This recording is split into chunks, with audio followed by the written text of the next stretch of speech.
जय जगत गुरु जय भारत। परमपिता परमात्मा सारी सृष्टि के रचनहार कुल मालिक असंख्य ब्रह्मांडों के स्वामी जगत गुरु तीनों लोकों में प्रवेश करके सबका भरण पोषण करने वाले राजाधिराज आत्माधार नाथों के नाथ देवों के देव महादेव सर्वेश्वर महेश्वर मृत्युंजय अजरो अमर आदि अनादि सनातनी प्रभु जगत पिता जगदीश्वर श्री श्री 1008 की उपाधि के वास्तविक अधिकारी अकाल मूरत सौद स्वरूपी राम वासुदेव सर्वगतम ब्रह्म परम पूज्य प्रथम पूज्य परम संत परम पुरुष परम धनी परम दयालु सत्य कबीर हक्का कबीर अल्लाहु अकबर बा खबर अल्लाह ताला जगत के तारणहार जगत के मुक्तिदाता जगत के जगन्नाथ हारे के सहारे हिंदुओं के राम मुसलमानों के अल्लाह सिखों के वाह्यगुरु ईसाइयों के मसीह दया के सागर दया निधि करुणा के सागर करुणा निधि स्वयंभू परिभू संकट मोचन कष्ट हरण मंगल करण दुख भंजन अविगत कबीर निर्विकार निर्विषम परमात्मा अलय अलेख सतगुरु आदि अनादि सतगुरु असली मर्यादा पुरुषोत्तम असली राम असली कृष्ण असली घनश्याम असली मुरारी राजाओं के राजा महाराजाओं के महाराजा सहनसाओं के सहनसा सम्राटों के सम्राट भगवानों के भगवान अल्लाहों के अल्लाह प्रभुओं के प्रभु मसीहों के मसीह सच्चे वाहे गुरु बाबाओं के बाबा पीरों के पीर अनंत कोटि कलाओं के स्वामी अनंत कोटि ब्रह्मांडों के नायक सर्वगुण संपन्न युवा कबीर समरथ कबीर असमवात अमित ओझा योगियों में महायोगी ध्यानियों में महाध्यानी सिद्धों में परम सिद्ध ज्ञानियों में तत्व ज्ञानी ब्रह्म ज्ञानी महाज्ञानी परम ज्ञानी 8 सितंबर 1951 से गांव धनाना जिला सोनीपत हरियाणा भारतवर्ष की पावन भूमि पे प्रकट ब्रह्मा विष्णु महेश के दादा संत शिरोमणि कबीर परमात्मा सतगुरु रामपाल जी परमेश्वर जी के चरण कमल में साध संगति से जुड़े हुए देश विदेश से हम सभी सत्सेवक भाई बहनों का अनंत कोटि दंडवत प्रणाम। सत्साई भाई और बहनों, शंका समाधान के एपिसोड नंबर 14 में आप सभी का स्वागत है। तो चलिए शुरू करते हैं शंका समाधान। शंका: उपदेश प्राप्त करने के बाद माता बहनें टिक्की लगाना, बिंदी लगाना, मांग भरना, नेल पॉलिश करना, होठों पर लिपस्टिक लगाना आदि हार श्रृंगार कर सकती हैं या नहीं? गुरुदेव भगवान ने बताया कि पहले से ही भगवान ने हमें इतना सुंदर मानव शरीर दिया है। अब और अधिक सुंदर दिखने की चाहत में इस शरीर पर बेवजह हार श्रृंगार आदि करना उस परमेश्वर की रचना को आदि अधूरी साबित करना है। यदि वास्तव में शरीर पर इन व्यर्थ के श्रृंगारों की आवश्यकता होती या इस तरह के श्रृंगार करने से ही शरीर की सुंदरता बढ़ती है तो परमेश्वर मां के गर्भ से ही शरीर पर इन सभी वस्तुओं को लगाकर ही जन्म देता। ये व्यर्थ के आडंबर इंसान ने आध्यात्मिक ज्ञान की कमी के चलते एक दूसरे की देखा देखी व सुंदर दिखने की चाहत में धारण करने शुरू किए हैं। अतः तत्व ज्ञान हो जाने के बाद अब इन आडंबरों की भक्ति मार्ग में कोई आवश्यकता नहीं है। माता बहनें मुख्यतः दो ही कारणों से हार श्रृंगार करती हैं। प्रथम तो एक दूसरे की देखा देखी में हार श्रृंगार करना।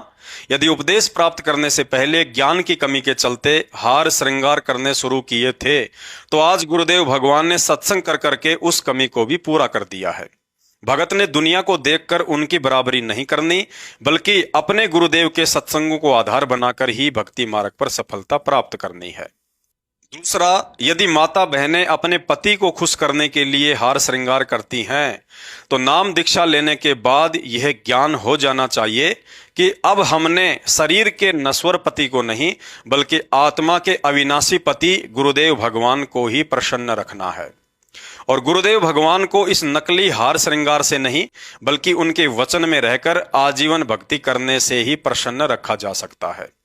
भाइयों और बहनों, गुरुदेव भगवान का तत्व ज्ञान कहता है कि मोक्ष प्राप्ति के लिए अब हमने नकली शारीरिक श्रृंगार टिक्की बिंदी लिपस्टिक नेल पॉलिश फैंसी कपड़े चूड़ी पाटले गहने आभूषण आदि को त्याग कर आत्मा के असली श्रृंगार शील संतोष विवेक दया अक्षमा व दान धर्म रूपी गहनों को धारण करना है ताकि हमारे गुरुदेव भगवान प्रसन्न होकर हमें भक्ति मुक्ति का आशीर्वाद दे। उसके बाद जब तक इन भक्ति बाधक झूठे हार श्रृंगार व नकली गहनों का परित्याग नहीं करेंगे तब तक आत्मा के असली हार श्रृंगार शील संतोष विवेक दया अक्षमा आदि को धारण करने के योग्य भी नहीं बन सकते। और इन असली आत्मिक गहनों को धारण किए बिना हम लाख जन्म भी मोक्ष के अधिकारी नहीं बन सकते। गुरुदेव कहते हैं, पतिव्रता भावे नहीं ये चूम चटक श्रृंगार। अर्थात ज्ञानहीन व्यक्तियों को भी इस शरीर पर नकली हार श्रृंगार करना तब तक ही अच्छा लगता है जब तक वह युवा है या किसी रोग आदि से पीड़ित नहीं है।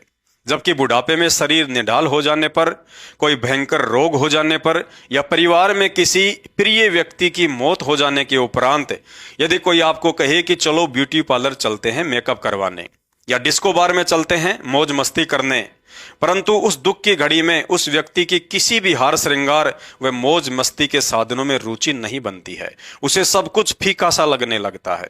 लेकिन भक्ति मार्ग में गुरु अपने शिष्य को तत्व ज्ञान रूपी आंखें देकर इस गंदे लोक के झूठे सुख व झूठी मौज मस्ती से अवगत करवाकर पहले ही सब कुछ दिखा देता है कि यहाँ 21 ब्रह्मांड में सब कुछ धोखा ही धोखा है।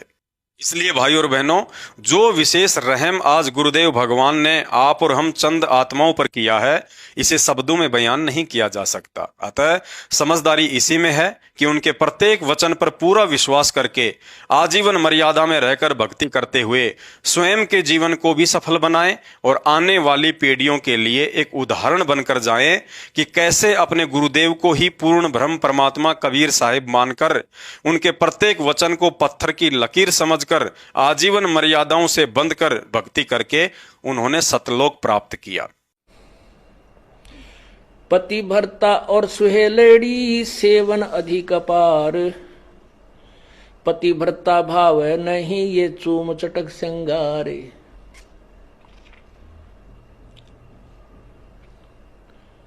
पुण्यात्माओं, इसमें दोनों ही हमें आदेश दे रहा है परमात्मा, दोनों ही निर्देश हैं। अपने साधारण जीवन में और इस भक्ति जीवन में हमने कैसे जीना है।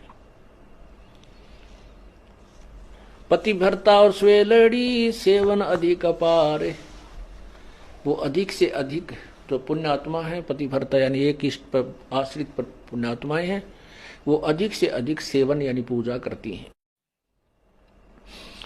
और वो पतिव्रता भावनी चोम चटक श्रृंगार, पतिव्रता को किसी भी प्रकार के बाह्य आडंबर करने की आवश्यकता नहीं। कहते हैं इन श्रृंगारों की परमात्मा को कति आवश्यकता नहीं, वो अंदर से जानता है ये कितना भगत है और उसमें उतना ही प्रेम होता है प्रभु का। ऐसे ही हम अपनी बहन बेटियों से प्रार्थना करते रहते हैं कि हमने न तो ये मेहंदी वगैरह लगानी है, ना ये नाखूनों को लाल करना है, ना होठों को लाल करना है, ये नहीं चाहिए हमने। आप केवल अपने मांग में सिंदूर आदि लगा सकते हैं, जिससे ये एक प्रतीक है, ये शादीशुदा है या मैरिड है अनमैरिड, बस इतना। वो भी लगाना चाहें तो लगा सकते हैं, अन्यथा कोई आवश्यकता नहीं है। ये उनके लिए है जो नए नए आते हैं, उनको एकदम हर एक क्रिया से विपरीत होना पड़ता है, इसलिए वो थोड़े से घबरा जाते हैं। जब ज्ञान हो जाएगा फिर आपको ये शरीर मिट्टी नजर आओगा। इस मिट्टी के घड़े को कितना श्रृंगार है, कितना इसके ऊपर चित्र सुंदर लगा दे, इसमें वस्तु जल नहीं है तो ये व्यर्थ है।